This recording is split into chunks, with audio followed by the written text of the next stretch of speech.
Salut, c'est Jeanne et Max et on est en tour d'Amérique latine pendant un an, du Guatemala jusqu'en Argentine. Et on se retrouve pour une nouvelle vidéo. Cette fois-ci, on est dans la région de Tikal. Alors n'hésitez pas à mettre un like, un commentaire et si ce n'est pas déjà fait, abonnez-vous. Après Lankin et ses mouks champés, on a pris le bus direction Koban. Ça nous a coûté 40 quetzals. Là on est au marché de Koban où il y a tous les bus. On se prend un petit déjeuner et après on va reprendre le bus direction Flores. Normalement il y en a pour 80 quetzals. On en est à notre 7e heure de bus avec une climatisation bien évidemment naturelle qui sont les fenêtres. Et pour l'instant, tant que le bus roule, ça va, on n'a pas trop chaud.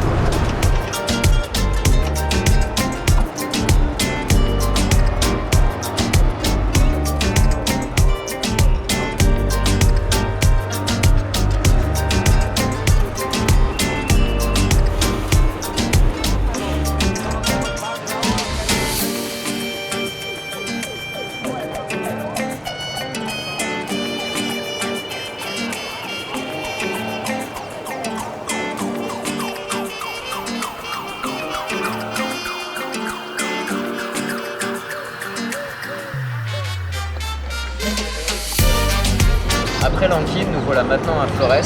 Flores, c'est une petite ville au bord du lac Petenitsa et c'est souvent une porte d'entrée pour aller à Tikal. Ça ne sera pas la nôtre, on vous expliquera ça plus tard.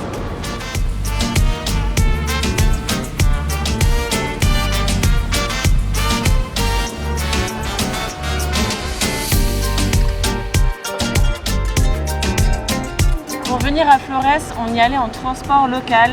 C'était annoncé entre 10 et 12 heures. Au final, on est arrivé au bout de 10 heures, en sachant qu'on a fait à peu près 1h30 de pause, dans des moments où on n'était pas sur la route. Donc au final, on perd à peu près 1 heure comparé au shuttle. Et ça nous a coûté 153 quetzals, alors que la shuttle, vous en avez pour minimum 230 quetzals à peu près. Mais au moins la shuttle, vous avez la clim, mais vous n'avez pas forcément l'expérience. Et on a franchement bien aimé, même si on avait chaud, c'était une très très très bonne expérience.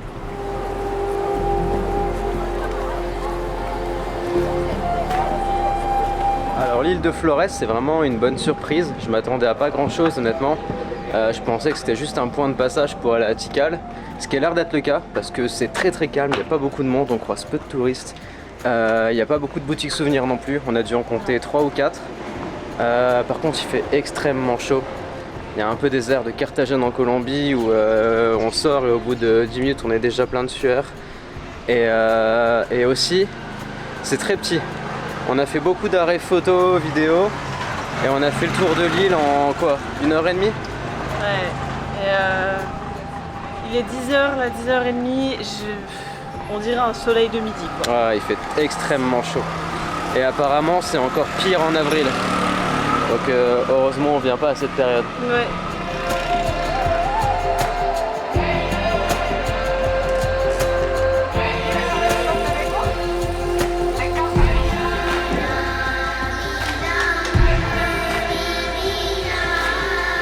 Si vous voulez manger pour pas cher sur l'île, il y a un endroit, donc un espèce de petit street food sur la place.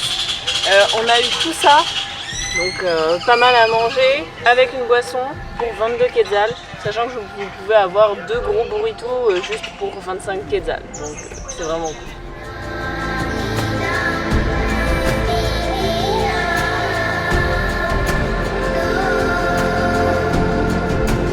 Il fait tellement chaud ici qu'on a adopté le rythme de marche des locaux, c'est-à-dire qu'on marche très lentement. Pour vous donner une idée, il fait entre 32 et 33, mais en ressenti, là aujourd'hui on est à 38. Non, il fait entre 32 et 33 normalement, et aujourd'hui il fait 38, ressenti 40 au maximum. Ouais. On appréhende déjà à Tikal où on va avoir la même température, mais où là on va avoir beaucoup de choses à voir en une demi-journée. On appréhende.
Après Flores, on est allé à El Remate. C'est à mi-chemin entre la ville de Flores et le site archéologique Tikal. Donc ça peut avoir ses avantages au niveau du temps.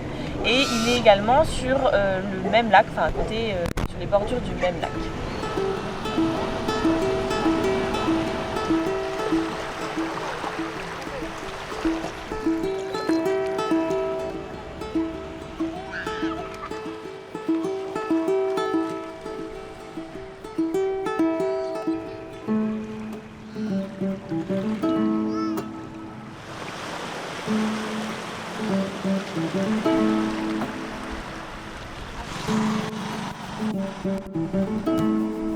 Bon, il n'y a clairement pas grand chose à faire à El Remate et on vient uniquement pour la Tikal demain et pouvoir partir plus tôt et arriver plus tôt.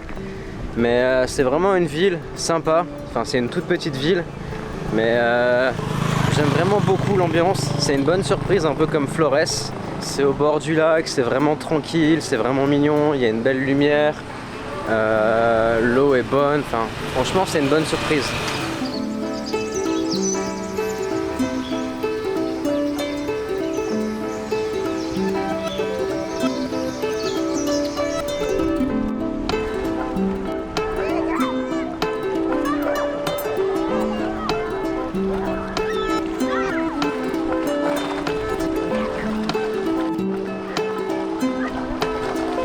Je viens de tomber sur un coin vraiment sympa. En fait, il y a une espèce de jetée à moitié émergée dans l'eau avec un petit plongeoir où il y a plein de locaux qui viennent échapper à la chaleur en se baignant dans le lac et dans ce coin.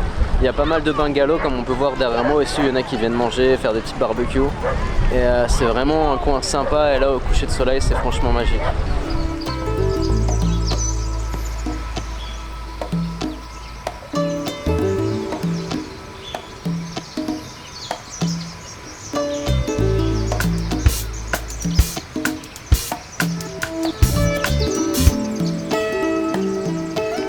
Il est un petit peu plus de 6 h du matin, c'était un réveil matinal.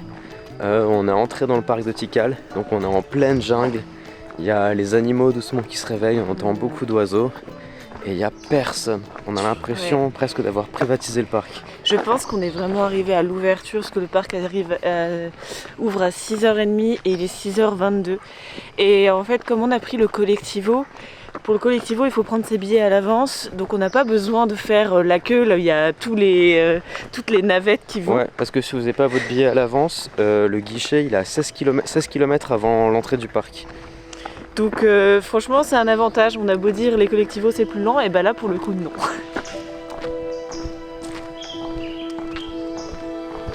C'est bon, on a l'impression qu'il n'y a plus que nous dans le parc.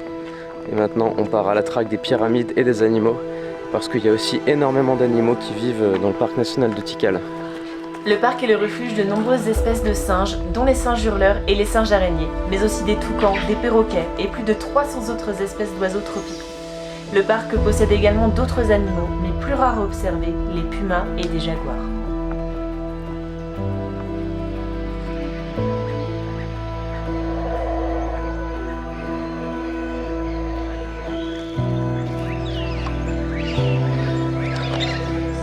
Abandonné, le site de Tikal est progressivement enseveli par la forêt pendant presque 1000 ans. La civilisation maya connaît le même sort avec sa marginalisation pendant la conquête espagnole.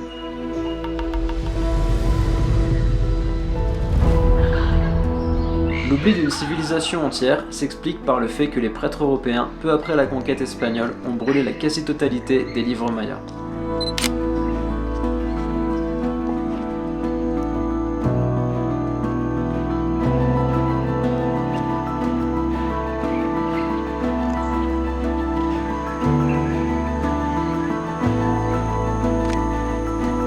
C'est incroyable ce sentiment qu'on a d'être seul au monde. Il n'y a vraiment personne, on croise de temps en temps des touristes, mais c'est tout le temps les mêmes d'ailleurs. Mais ce sentiment d'être vraiment seul au monde est incroyable.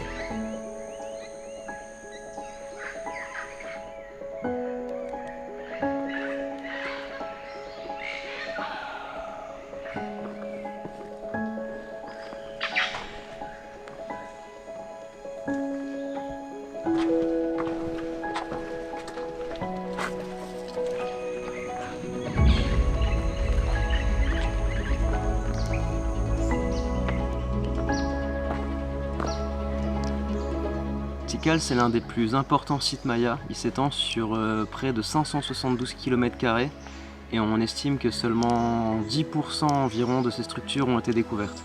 Donc il reste encore beaucoup à découvrir.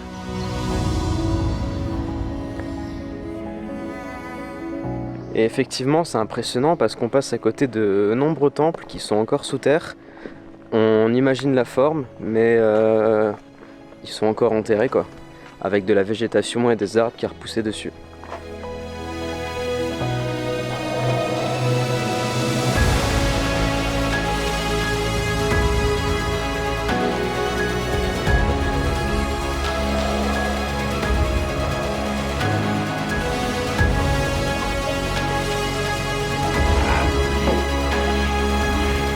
Derrière moi, il y a un terrain qui s'apparente à un terrain de sport. C'était un sport maya, donc en fait c'était deux équipes qui se bagarraient, une espèce de balle en caoutchouc, en cuir, je sais pas trop.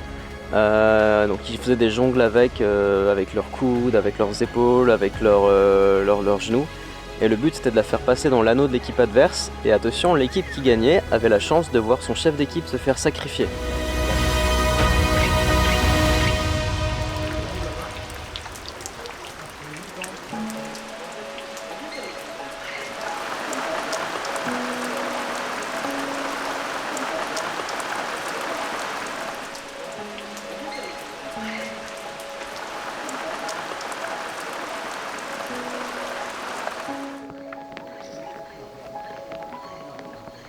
Au niveau de la météo, franchement, on a été gâtés.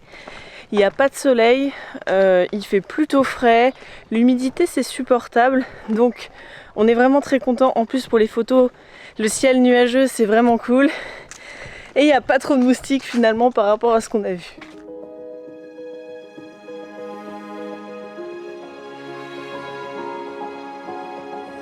Bon, après une matinée chaude et pleine de sueur à Tikal, on est venu au bord du lac Petanitsa, là où je suis passé hier soir, sauf que là j'ai amené Jeanne. Et on a piqué quelques têtes, on a rencontré du monde et on a passé un bon moment pour finir notre séjour dans le nord du Guatemala, à Petén plus exactement.